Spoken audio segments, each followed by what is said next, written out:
Heilongjiang প্রদেশের Harbin শহরে আয়োজিত এই প্রতিযোগিতায় বিশ্বের বিভিন্ন দেশের শিল্পীরা তাদের অসাধারণ সৃজনশীলতা ও কারুশিল্পের অনন্য নিদর্শন তুলে ধরেছেন।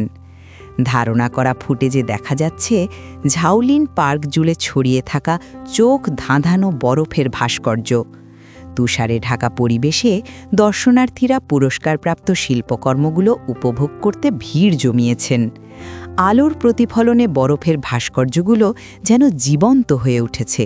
একজন দর্শনার্থী মিস ঝাও বলেন, বরফ ও তুষার উৎসব দেখে আমার মনে হচ্ছে এটি সত্যিই দর্শনীয়। এত বরফের ভাস্কর্য ও স্থাপনা একসঙ্গে দেখা অসাধারণ অভিজ্ঞতা।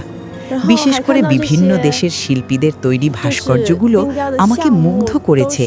এটা যেন এক জাদুকরী অনুভূতি।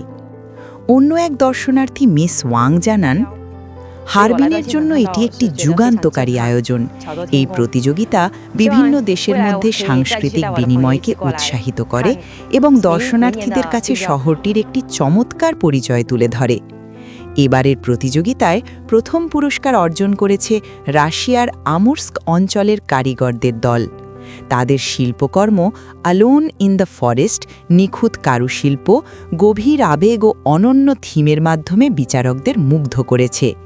3 দিনব্যাপী এই আন্তর্জাতিক আসরে চীন, রাশিয়া, যুক্তরাষ্ট্র, কোরিয়া প্রজাতন্ত্র ও ফ্রান্স সহ মোট 12টি দেশের প্রতিনিধিত্বকারী 38টি দল অংশ নেয়। প্রদর্শিত হয় মোট 76টি বরফের ভাস্কর্য। হারবিন আন্তর্জাতিক বরফ ভাস্কর্য প্রতিযোগিতা আবারও প্রমাণ করল, বরফ আর তুষার কেবল শীতের প্রতীক নয়, বরং বিশ্ব সংস্কৃতি ও শিল্পের এক অনন্য মিলন মেলা।